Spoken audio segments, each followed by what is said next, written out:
Hi, everyone. I'm Debbie Swindoll, and I'm the Executive Director of Grafted Life Ministries. And I'm here with my colleague and friend and partner in crime, Amy O'Brien. Amy, tell us a little bit about yourself. Yeah, I'm Amy O'Brien, and I am mom of two lovely kids, 5 and 8 years old, and I live with my husband and my kids in Manhattan. We're right in the epicenter of this whole grand thing that we're doing. And yeah, I get the pleasure of kind of writing and doing my thing while also being a mom most of the time. So that's who I am. That's what I do. Yeah, and you have a background in spiritual formation. I do.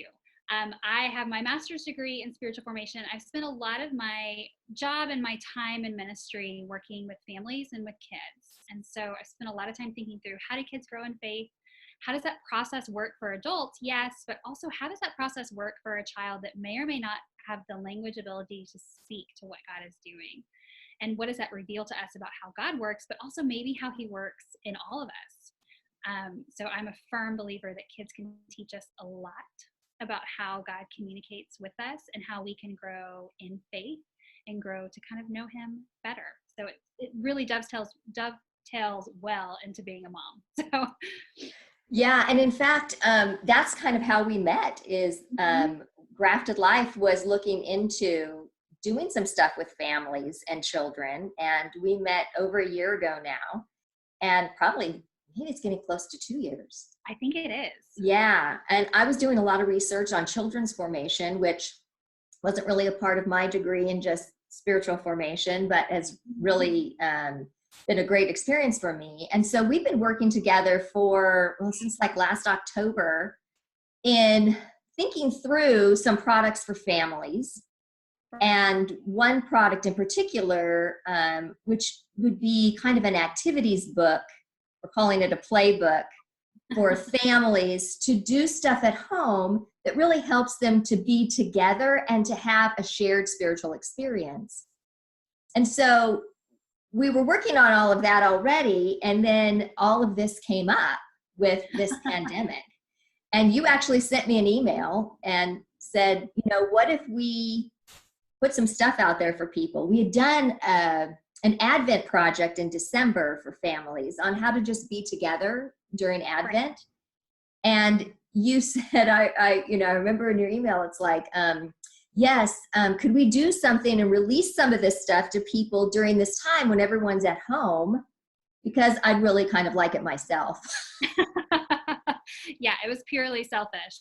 I was considering other people too, but yeah, as we were working, it was funny. I was literally sitting down to kind of look over some of the stuff we had already started putting to paper and do all that. And it was just that moment of, man, I need this now. And what better time to form new habits and new rhythms than when we are all like locked inside our apartment and can't go anywhere. I mean, there's a real opportunity to kind of maybe make some changes, some healthy changes, but also survive what's going on right now. So yeah. So we're actually introducing that new product, in this little conversation together. And the brand that all our products are going to be under is called At Home with God, which really explains it all. Like, how can we be at home and recognize God more in our environment? And this particular version is for such a time as this, because we have unprecedented time at home. Right. So when you think about that, like, what is that feeling like for you?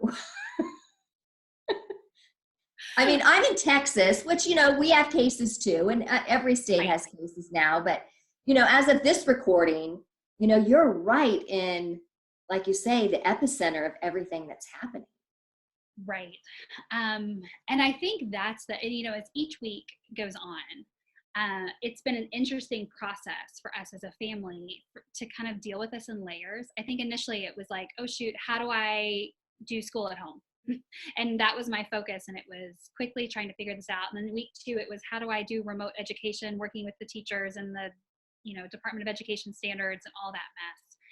But then very quickly it sort of reoriented to, okay, this is an opportunity for us to do something we haven't felt like we had the capacity to do before.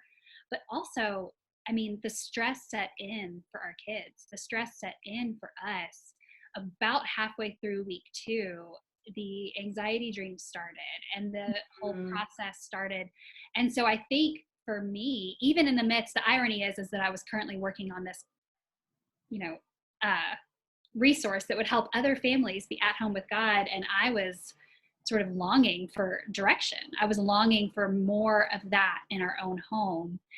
And what I love about the resource we've sort of started to create, and we'll get to this a little bit later in this conversation, is that I feel so good about the way we have kept it simple to serve the best purpose. There are times for us to do complicated things as a family, and this is not one of them, and this is not that resource.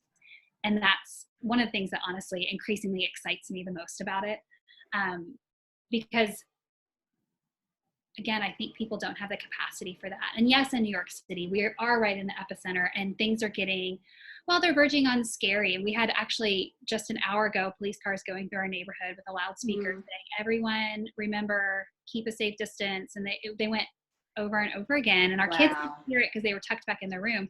But that's a weird world to live in.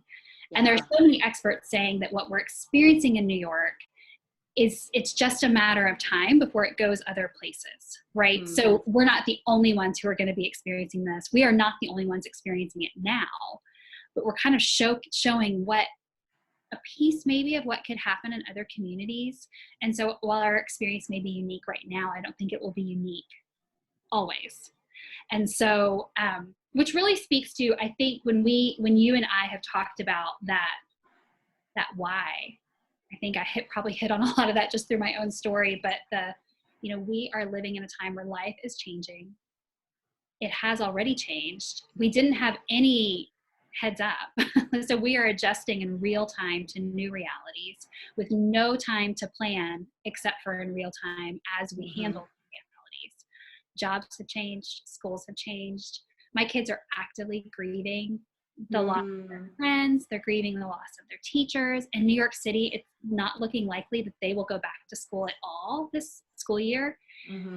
My husband is learning how to do a job that he was very good at under totally new circumstance and totally new rule book. I mean, it's kind of, everything has changed and we're figuring out how to be parents in different ways. So I think we are overwhelmed. We are asking lots of questions. In a lot of ways, we couldn't even tell you what we need. We know we just need something. So we need someone to come along and say, like, this is what you need. I think, oh, thank you. I knew there was something I was missing. Because I think it's the combination of the overwhelm, the anxiety, the guilt over not maybe doing enough. It can be crushing, but it also leaves you sort of just sitting and thinking, like, where's the hope? Yeah. And I think, and this is one thing that, we do at Grafted Life all the time. And this is kind of the hallmark of our products is, where is God in that? As a spiritual director, this is the question I'm always asking my directees, Right. They're telling me about their life. And then I'm like, so where is God in that for you? And I think that it dawned on me, because I don't have little kids running around here. I mean, I have 6 grandkids, but they're living at their own homes.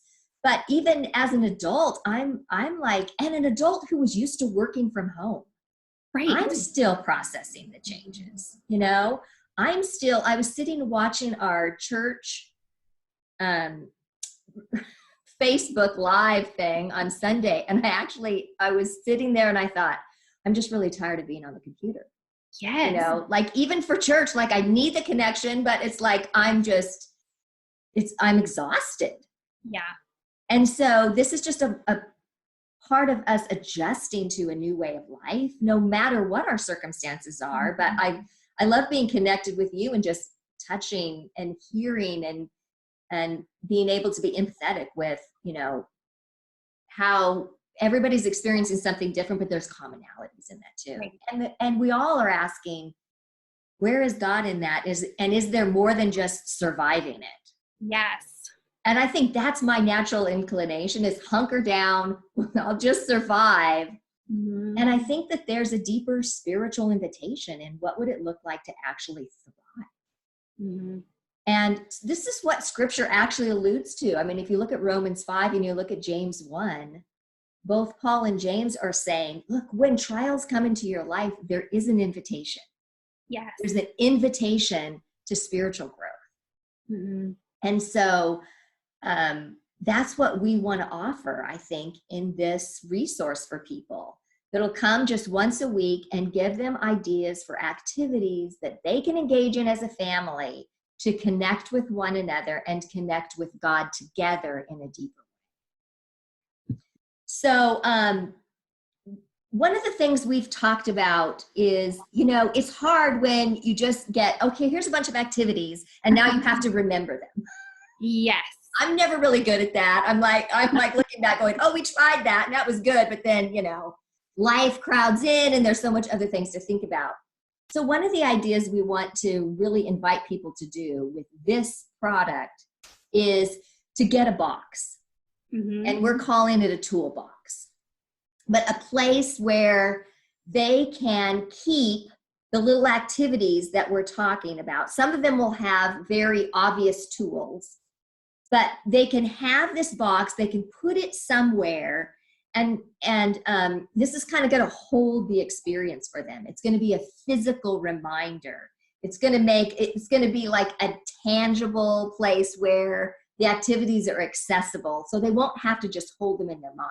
Like once they put it together and do it, they can put it in the box, and then it's there for them. And over time, they can build and keep adding more things, but then they have their little toolbox that they can get out. And so how do you see that like working in your family? Right. Well, and I actually grabbed, so we have one of these like fake books on our shelf. Yeah. That's hollow inside. And I've just had it on my shelf for years, and I went and grabbed it. And so that's what we're planning to use because it's pretty. So I don't mind having it out all the time. But it's also just big enough to put some good substantial stuff in it. And this is one of my favorite things about what we're planning is I'm a huge tactile person. And I've always been that way. I like to, squeeze things or hold things or something. And having two little kids and having spent most of my career working with kids, I know that for kids, that is a very natural impulse. If you can get them to hold something, it's not just that they want to hold something, it actually does something to their like brain matter. Like it actually leads to calming those stress responses and doing something to actually get their brain in a healthier place to be able to engage. And so as a person in general, I've always practiced this sort of tactile thing. As a person who works with kids, as a mom, I am constantly finding those tactile things for my kids to grab onto because there's just something powerful about that physical thing. So we actually already in our home have been building for the last year or so what we call our calming corner.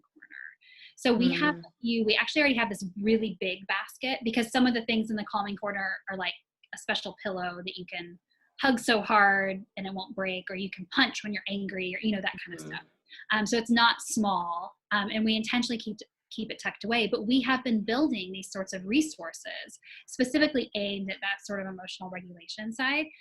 And my kids, a lot of these tools were tools I had been trying to teach them for a while. But once I had something physical that they could actually like hold on to, it was amazing how quickly they started to pick up some of these healthy habits. And so for me, I'm excited to do this with our kids, which is another feature of this toolbox that we haven't touched on yet. Yeah. This is something we want the family to do together. Yes. Because we don't want this to be another thing parents are teaching their kids. Right. Because we're doing enough of that. I mean, come on, we're exhausted by that. I Yeah, already have reading and all that stuff to teach them. Yes. And we'll be reiterating this often in these little videos that we do. Like, you don't have to be the teacher. You're just a fellow experiencer. Yes, that's a great way to phrase it because I think that's the power of this is we actually want you to do it with your kids. So when we give you further instructions about this, about each sort of tool, and when we talk about this box, like sit down with your kids and ask them, what kind of box should we create? I actually was going to, in preparation for this talk, wrap a box in wrapping paper, just a shoe box we had around, but I could not find tape anywhere in our apartment. So, and some of you, many of the people may be in the same boat because we can't go shop for it. So, find what you can. If it's a fancy basket, let it be a fancy basket. And over Yeah. time, you can solidify it more, but do it with your kids. Because the power of that kind of a tool is if your kid's thinking they are helping design something that you're also going to do, they're going to have a lot more fun with it. So when I actually do some of the things that would typically be kid things to do, my kids think it's amazing. Even more so if their dad does it, like, oh, well then this is awesome. So I think it helps everybody involved if the whole family does it together. Well, and you know what I've found as an adult, and what I love about this product, although it'll be geared so that kids can do it, and really kind of from a kid's point of view, like what works for kids to connect with God, is that everything you can do with a kid is really also very effective with adults. Mm-hmm. So when I think about this at home with God, you don't have to have kids to use these things. In fact, you may find some of these activities very refreshing for you as an adult. They're a little playful. They're tactile, so it gets you kind of out of your head, which is nice sometimes. And right now there's so many things to think about that to do something that's more kid-like is just very refreshing. Mm-hmm. And can connect us with God as an adults in deeper ways than maybe our usual methods. Absolutely. Which is, again, it's one of my favorite. And I think that's what actually leads to the simplicity of all of it. Even though that might, to some people, sound like we're creating something different than they've done, it's a family together. I think, you're used to doing family together, right? I mean, we have a lot of rhythms that we do together as a family, even more so now. I think as a family tonight, we all made dinner together, which in a tiny Manhattan kitchen was kind of a disaster, but it's kind of just the world that we live in right now. We're just kind of doing everything together. So, you're going to go set the table and you're going to make the salad and you're going to do the hot dogs. And it's kind of the reality we're living in, but I'm beginning to love the way that's forming how we relate to one another. And since it's unavoidable, we might as well take advantage of it and design an intentional resource that we can use beyond this crisis. And that's another, I think, passion you and I have talked about a lot. Again, we are sort of giving people a sneak peek of that product, the playbook and the broad resource that we're designing. And our hope is that this toolbox actually leads really well into sort of lifelong habits as a family, because it's going to play really easily into this resource coming, right? I mean, these are a lot of the same tools, a lot of the same things. It'll be more fleshed out as we have more time to work on it. But I think this is great foundational work, because we don't want to give people, there's a lot of skills we're learning right now that we will never use again, like how to do remote education at home with my kids. They will go back to school one day, and that skill set I have gained will kind of just, flitter away. But being at home with God as a family, I mean, that's a lifelong, those are lifelong habits. Right. And why not do something as a family that we're going to continue forever in the midst of doing a lot of temporary things?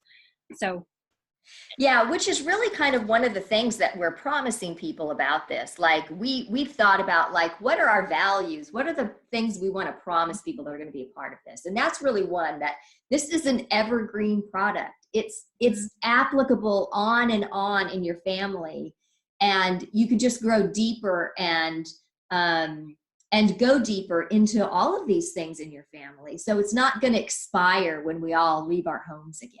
Right. And go back out to work. I think the other thing, and we've touched on a little bit, is that the activities will be very focused. Like, we're letting children lead us. And so nobody has to be the teacher. You may introduce the exercise or the activity with your kids, but you're, like we said, just a co-experiencer, and let your kids be kind of the leader of this. Kids are really good at connecting with God. Their sensitivity, their openness right now may be an invitation for other family members, older family members, to connect with God in a deeper way because they see it through the eyes of their kids. Right. So that's a really cool thing. And, you know, we promise to keep it simple. And what we mean by that is that we don't want to add, it may sound like we're adding something by saying get a box and keep the tools, but we think in the long run that simplifies it for you because then you don't have to remember. Exactly. But we want to really focus on probably stuff you're already doing and how you could just use maybe sometimes more effective tools for doing that. Yes. But also to expand it a little bit to think about how is this a spiritual activity? Yeah. How is God with you in it? How can you open up to that with your family and have a shared spiritual experience in it? And sometimes that's not a very complicated thing. That's a tiny little pivot in something you're already doing. Mm-hmm. Yeah, it means just looking at that thing in a different way. Yeah. And what I love about this is that, like you already said, we're not giving them more work to do. We are giving them extra, but the idea is that it's an extra that actually provides greater emotional capacity, provides greater spiritual nourishment, and leaves you feeling maybe a sense of calm you didn't have before with very little extra effort. And I think that's the key. That's the simplicity, is you may look at your regular activities in a different way, but the regular activities may not actually change all that much. You're just changing your perspective with them. Yeah, which is wonderful. I feel good about. Yeah. Yeah. So then I think the last thing that I would say to people is, you know, we want these things to be life-giving. And when we say that they're truly invitations. Like there's not something, it's not something you have to be perfect at, or you should be adding to your to-do list in that way. Like you need to check this off. But we do just encourage people to try them. Yes. Give them a try, maybe more than one time, because I tried this new thing with my grandkids, which is story time with Grammy over Zoom with 4 of my 6 grandkids, the 4 that'll listen to a story that are old enough. And I just started reading the chapter book to them. And so 3 times a week, you know, we continue the story on. And at first I thought, oh, this is just a disaster. I mean, they were just kind of bebopping all around. In fact, I did it today, and my granddaughter said, Grammy, can I say something? Several people are getting up and walking around while you're reading. I said, I noticed that, Darce, but it's okay. But on the weekend, we all Zoomed as a big family. And to my surprise, even though I was thinking this isn't really registering, 2 or 3 of them said, oh, is this story time with Grammy? So like it's going somewhere, even though it may not on the surface look like it is. So give this stuff a try. But if you end up being more stressed by something in the end, let it go. Like go to the things that are bringing life to you, because that's the thing that's rejuvenating. So I'm a big proponent of go with life giving. Yes. You know, when you find like, oh, we did that thing and wow, it really kind of changed everybody's mood, or it did bring down the stress level, or everybody found a little rest, you know, and it perked them up. You've talked about, you know, a couple walks that you've gone on with your family, and it's like everybody's stress level just went way down. Right. And that's a very practical thing. And that's one of the things we'll be talking about in the coming weeks is that what that sort of, what physical activity does to our spirituality. And I think, and again, I am a mom of 2 young kids in a tiny New York City apartment. You're going to bet we're going to go on a walk when we can, because that's just practical. Yeah. And that's what we're talking about, that reorientation of the walk's going to happen, because otherwise we're all going to go crazy in this apartment. But how beautiful that it actually turns into a sort of a sacred moment. Not every time, and that's part of that life-giving and giving it a second and third chance, is it's not going to be perfect every time, because nothing is. Right. But I think these tiny little movements towards the sacred, towards life with God, I think just, they're huge right now. They're huge always, but right now they can be enough. They can be that thing that sustains us to do the next thing. Yeah. And so that's, yeah. And if we're all growing incrementally to recognize God more and more in our daily life, then we're all winning. You know, Exactly. our relationship with God is deepening, and our relationship with God in our family is deepening. And that's always a win in the end. Right. Well, we're excited about it. We're excited about it for us. I mean, I'm planning on doing it. It's just me and my husband that are, quarantined here together. We're not really quarantined. We're just Right. sheltering here together. But I'm like, I'm 59. I'm like, no, this will be good for me, So I'm excited about it.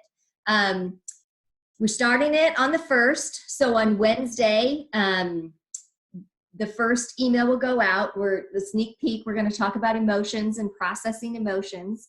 Every week there'll be a little snippet like this from you and me that just explains the concept and kind of how it will help you in your life. And then there'll be an email with what's the activity, what's some tools that help that, and how you can incorporate it into your life. And so we're excited. So at home with God for such a time as this. It's going to be good. Thanks, Amy. I'll see you soon. Okay, bye. Bye.